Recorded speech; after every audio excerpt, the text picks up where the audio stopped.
Hey everyone, welcome to Wildlife Inspired. This is your channel for photography, for wildlife, and for wildlife photography. I'm your host, Scott Keys, and in today's video, I'm going to tell you why the exposure triangle that you learned is a lie.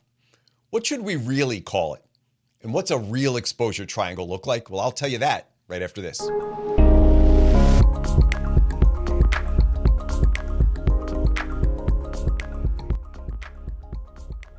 Now, at some point when you were introduced to photography, you came across the concept of the exposure triangle. Maybe you watched a YouTube video or read it in a book, or maybe somebody explained it to you. And I promise you they showed you an image that contained these values.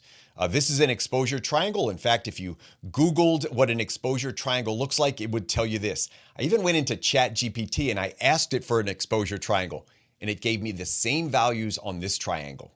That is shutter speed, how long a shutter is open, aperture, how big the opening is, and ISO.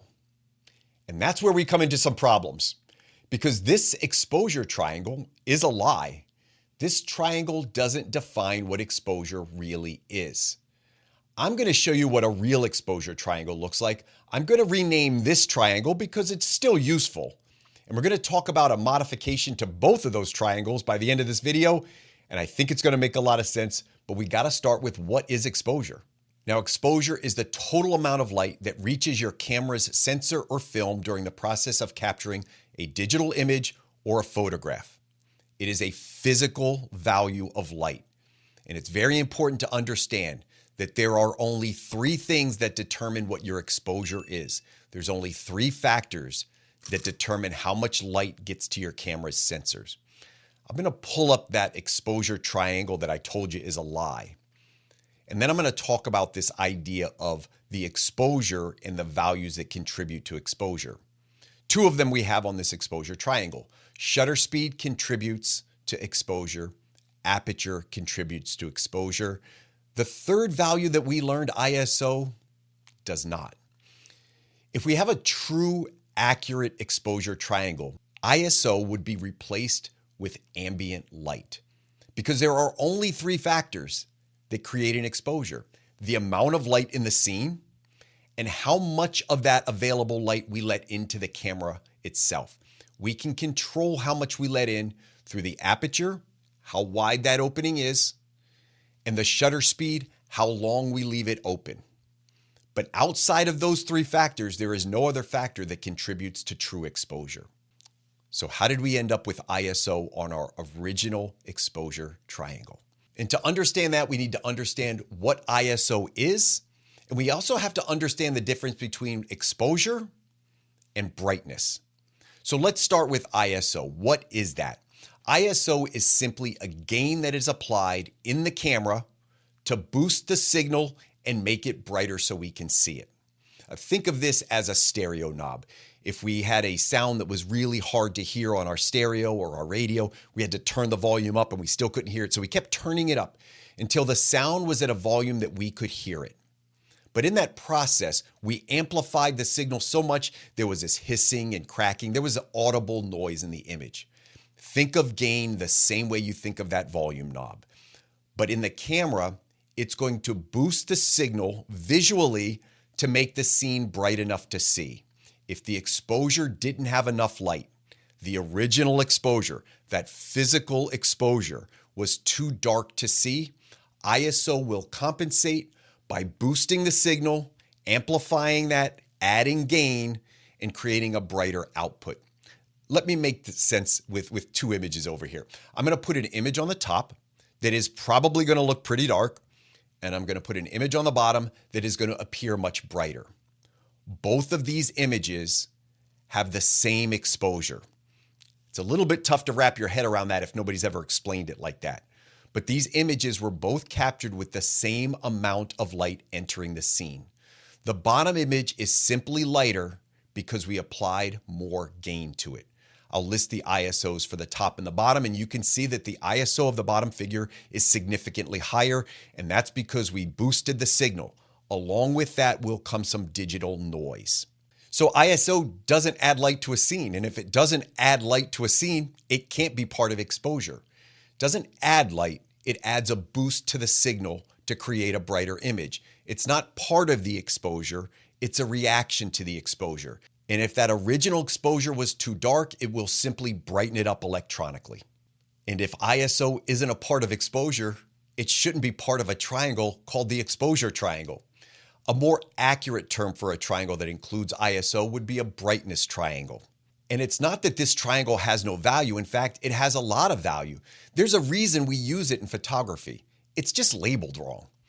If I were to use this triangle, I would think of these as being components that are all related to each other.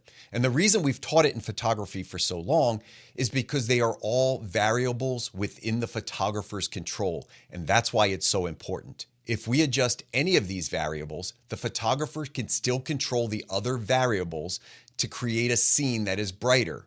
But remember, they're not changing the exposure with ISO.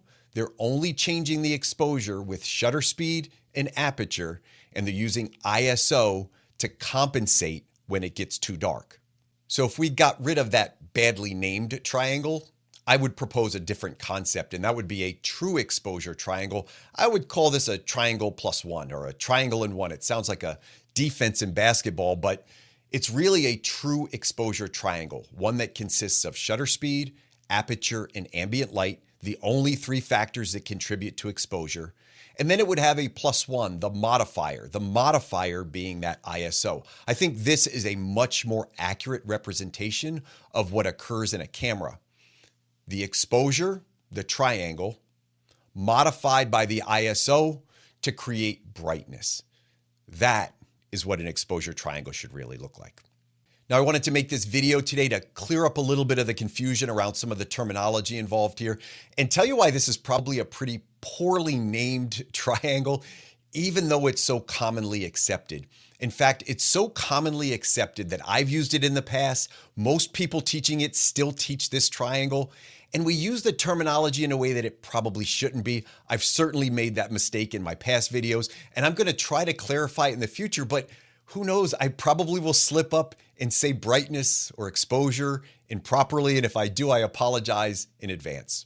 But I do think more important than being technically perfect with everything is we understand the concepts involved around exposure and brightness and ISO. And if you understand those concepts and you make a mistake in your terminology, I'm sure you'll be forgiven.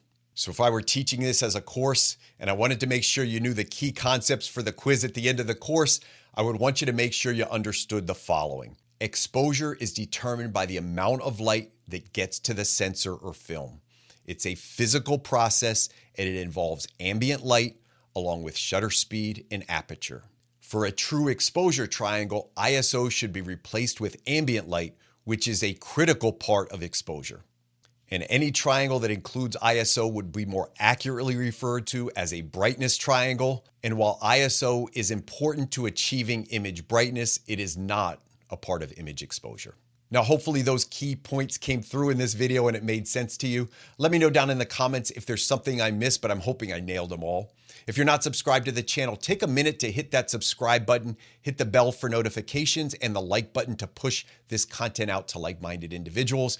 This video will be part of my Photo Basics series, so if you're interested in some of the basic concepts of photography, check out that playlist. I think you'll enjoy that as well.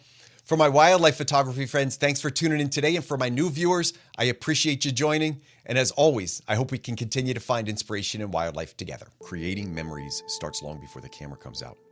I spend my time finding great locations with wonderful subjects that set my clients up for success. So when the moment happens, you're already in the right position. My offerings are truly small group workshops. No crowds, no rush. It's about slowing down and seeing through the subject. That's wildlife inspired.